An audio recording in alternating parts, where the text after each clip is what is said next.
It's been a hot minute since I've tried to record anything, but I am back, and I have a pretty new layout instead of the old one. Yay!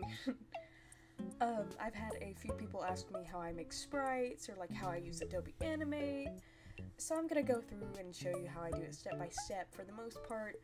For right now, I'm not going to do coloring or anything because I'll be using sprites I'm making for an Orpal Guy spin-off mod, Bink Gal. It's so embarrassing to say out loud, as my example. Also, the intro is the only part I've somewhat scripted, so please excuse everything else. I'm going to be a little bit scattered, but I'll do my best to make sure it's comprehensible. And also, this may end up being a series, because I can't use how I color in this one, like I said. Excuse the cat. But for now, I'm just going to show you how I use Adobe Animate and how I animate. First of all, I did actually remember to record my sketch this time around on my iPad, so I'm going to let that play while I'm talking here. I think it's about a 17-second clip. And yeah, that's what I always do. I always sketch it on Clip Studio Paint with a bamboo, what is it called? A bamboo sketch pencil, I think it is. And yeah. Okay, so here's where it starts to get weird and unscripted, because I can't really script this. Once I have the sketch done on my iPad, I usually put it in my Google Drive, and then I open up Adobe Animate, and I usually go with the full HD size.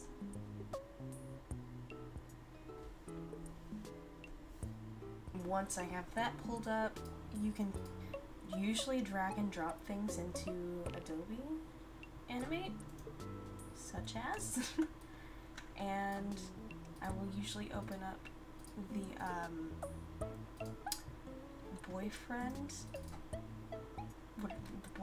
FLA and steal this as well. In order to do that, you want to go up to this tool or this one, and you want to click on it, and I usually hit Control C, and you want to create a new layer, and you can usually paste it, and you can extend it by hitting F5, and there you go, he plays. I usually have it looping as well, just for the sake of when I'm working, and you want to put both this layer, I need to tell how to do that. If you want to put something on a guide layer, where it won't show up when you export it, you want to right click, Properties, and then go down to Guide. I'm going to put this one on 50% opacity as well, since it's my sketch, and I'm going to do that again for this one. And usually, just for the sake of my eyes, because I don't want to burn them out, where is it? I want to go up to Properties, Dock, and I usually set it to a gray color. I have now realized it didn't really show what I was doing whenever I was putting it on the guide mode, so again, you're going to want to go right-click a layer, Properties, and hit Guide. And hopefully that is now visible on the recording. So now, really quickly, I'm going to go grab my references for the colors, because I forgot to do that. So, just 2 seconds. Okay, now that I have it again, I'm gonna take it and... I probably need to put it on a different layer. Again, I'm gonna set this on a guide layer for the sake of just not seeing it whenever I export it. There we go. I'm probably gonna put it right there. Okay, now to the actual drawing part. Usually I have this set on the minimum size set on 0, smoothing all the way up because I have really shaky hands, and the size set on 7. And so you're just gonna wanna do your thing, make the lines.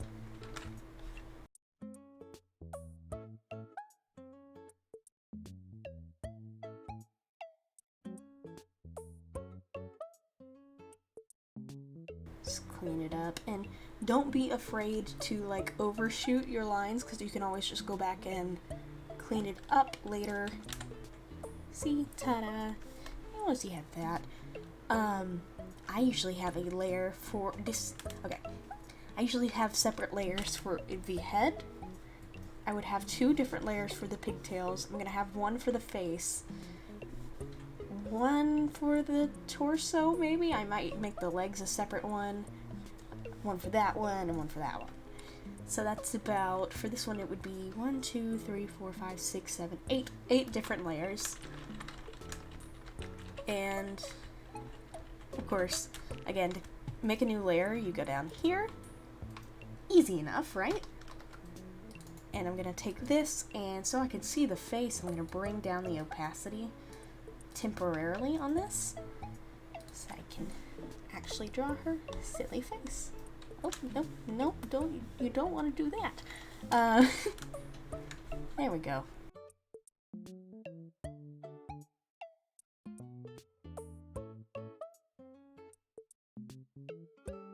And sometimes when working with just solid colors, sometimes you want to turn stuff off so you can fill stuff. But sometimes when working with solid colors, it's a lot easier to fix the shape of stuff.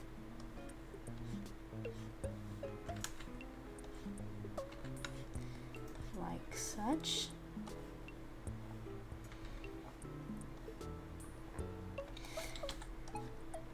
And I'm probably gonna speed this up through the rest of it for the sake of like time.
Okay, so now she's finished, but she doesn't move. That's a problem. We need her to move.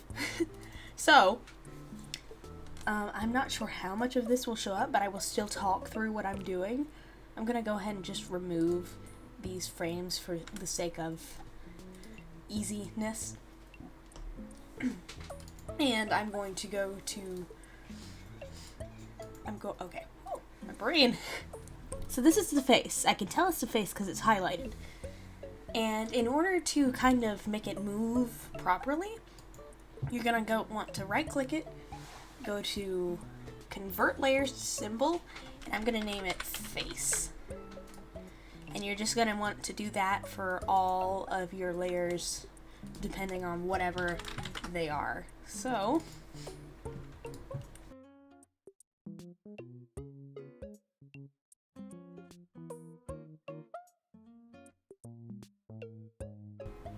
alright, once you have all your layers, like individual layers turned into symbols, you want to hold down Shift, and then click on your first one, and then go all the way down and click on your very last one.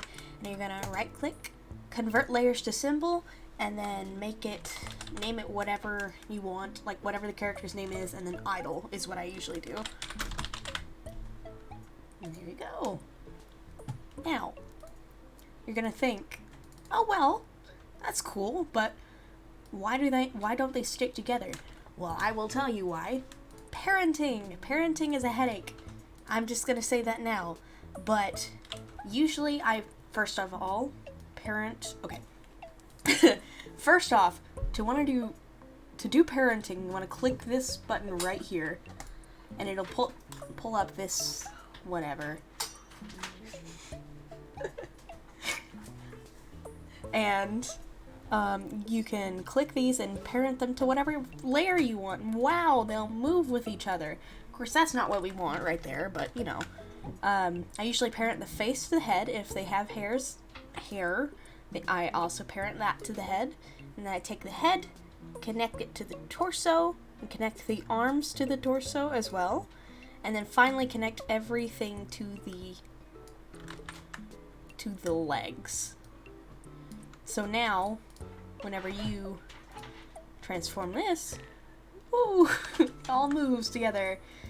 And before you start like animating or anything, you're also going to want to change this little dot to go with the pivot points of where you want it to move. Otherwise, it will end up looking really super duper weird. The cats are playing in the background, so they're having fun. Yeah, I'm gonna do that really quick. There you go.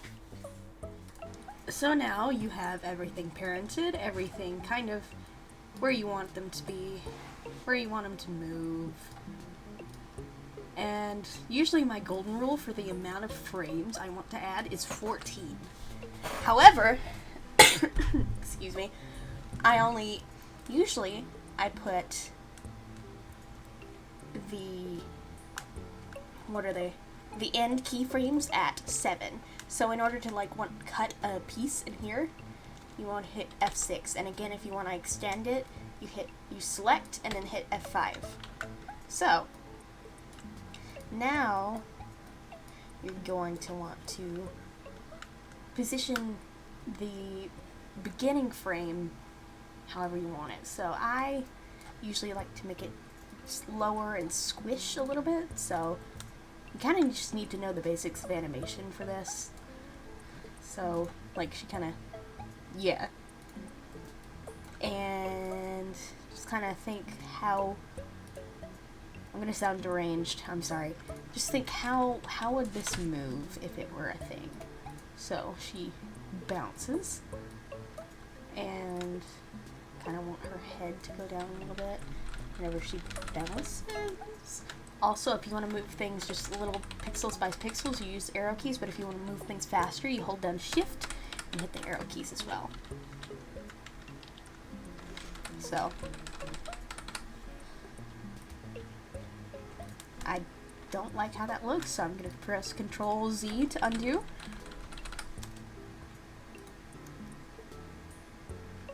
And yeah, that works. That works enough.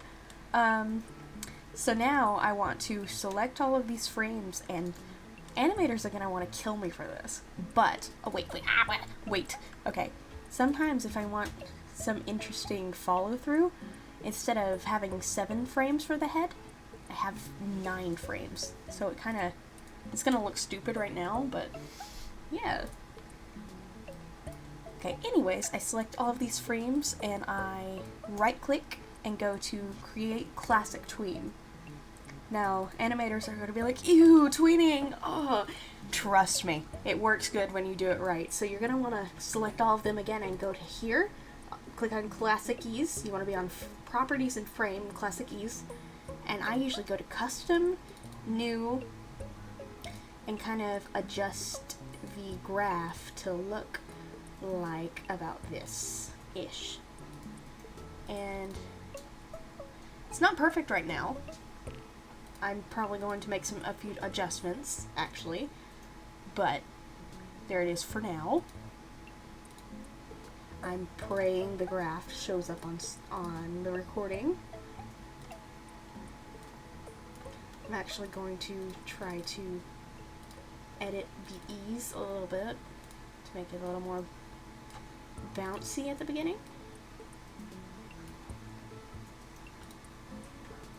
Yeah, it does show up. That's good. There you go. Yeah, that works. So now once you have kind of how you want it to look, you want to select all the frames again, right click, go to Convert to Frame by Frame Animation, and keyframe every other frame. Now, you could leave it at that. You could, but I usually don't. I usually try to add some pizzazz to it. So, you kind of want to make some anticipation frames. So you'll want to tilt her head up a little bit. I usually, yeah, look at that. It's already better. And move this back a little bit. Actually, I think I know what I want to do with these instead.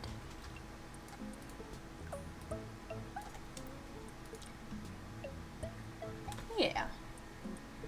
And you're probably wondering, well, V, what about the hair bounce? Yeah, I'm gonna do that in a minute. So you're gonna want to do a little and then go to the next frame, and instead of moving it up, you might want to make it go down a little bit. Ooh.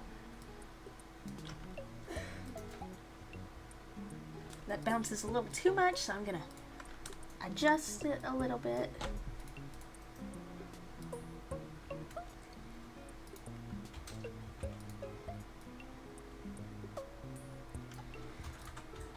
It's all about trial and error, honestly, at this phase. Yeah, look at her go. And now you kind of have the idol for the most part.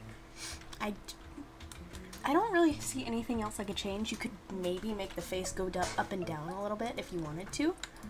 Like, I usually don't take this extra step, but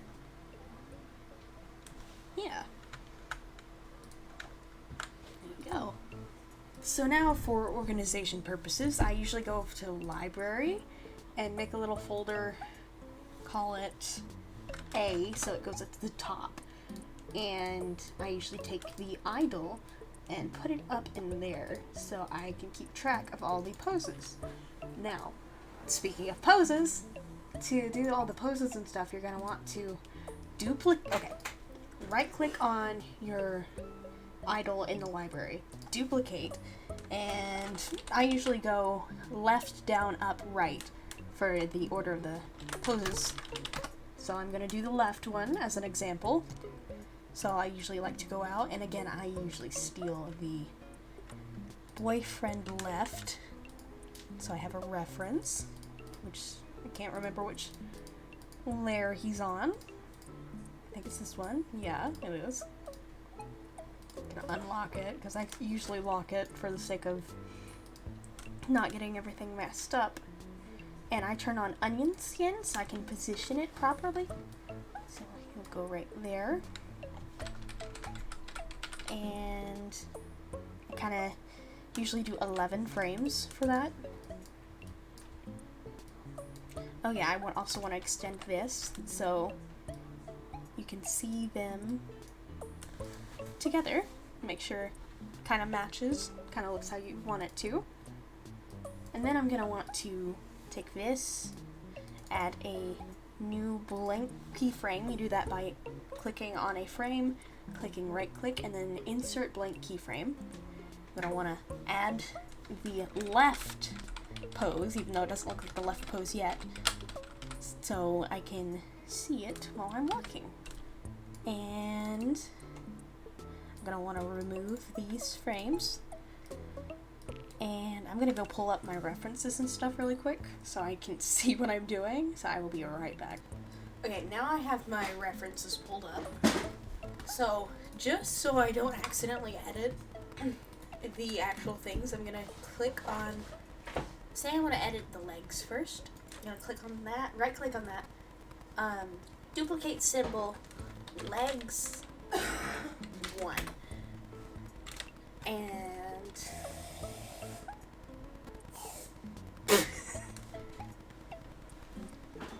anyways, I'm going to right click on it again and click swap symbol. Make sure it's on legs 1. And for the left pose, I kind of want her to be leaning back with a little kind of bend in her knees. So work smarter, not harder, people. Just saying. I'm not going through the headache of redrawing the entire thing when I can just kind of edit it a little bit.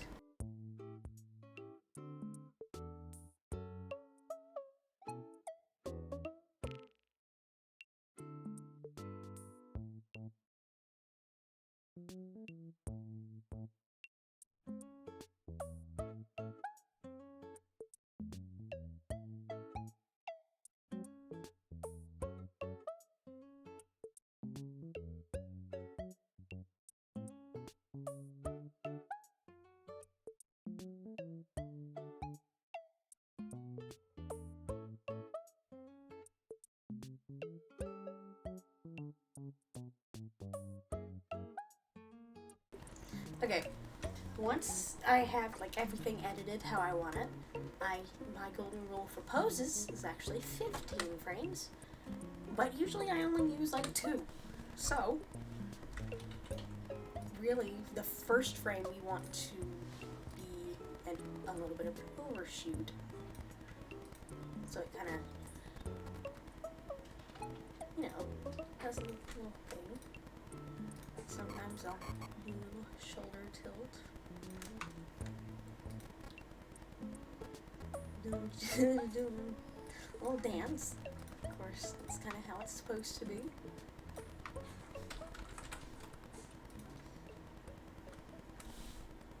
Maybe not quite like that. Again, lots of trial and error. Lots and lots.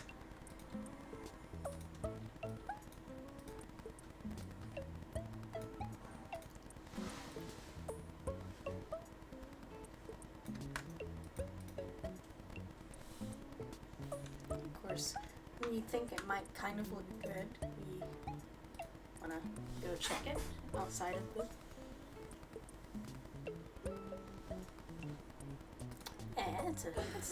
That's good. And of course, you don't have to do this. I just like to do it because it makes it flow very pretty, very smooth. So I'm going to take this, kind of do the same thing you did with the hair on the idol. And any swinging part I usually do this with that could possibly move, because it just makes it that little bit more special. Like that. That's basically my process for all of them.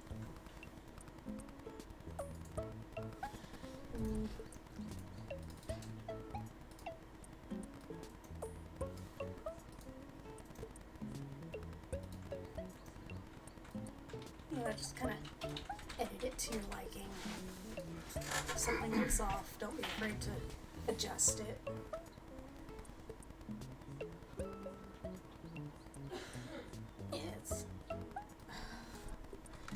This arm is gonna be the death of me. I'm gonna actually undo this shoulder tilt because I do not like it. Now,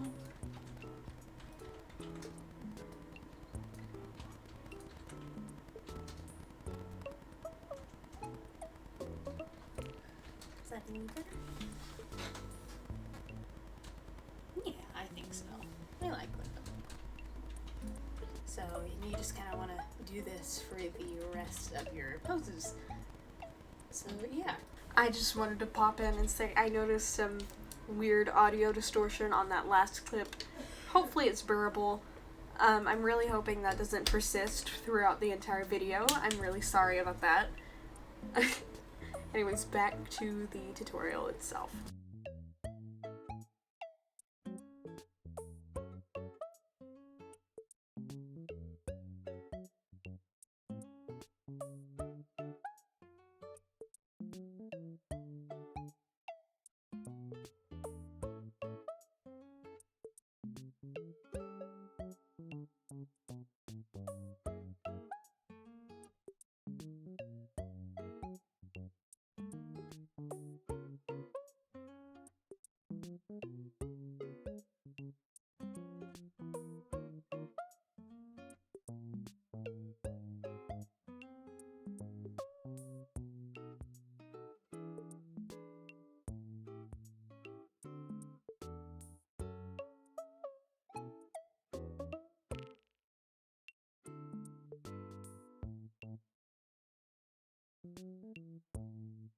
Okay, so now that I think everything is done,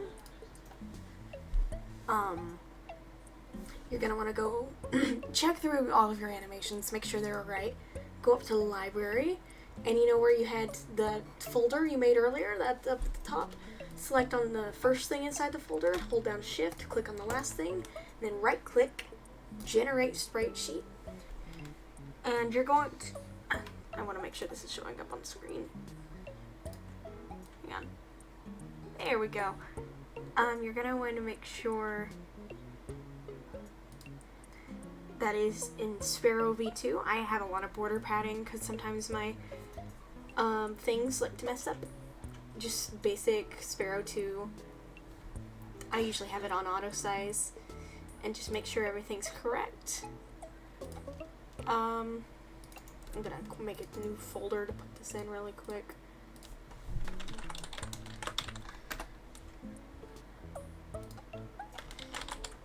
Be sure to save it as whatever name you want the character to go under and hit export, and there you go. You have a full animated sprite sheet. There you go. Yay, you did it. Now, I'm not gonna go over, you know, how to put it in Psych Engine or whatever. I can in another video if you guys need that, but for now, that's it. Just, it's a headache, it's a lot, but yeah, I hope I explained everything in depth enough. If you have any questions or anything, I will be available to answer in the comments. Thank you for watching, and I hope it was helpful, and yeah, subscribe, please. You can always do it later. I mean, you can always undo it later.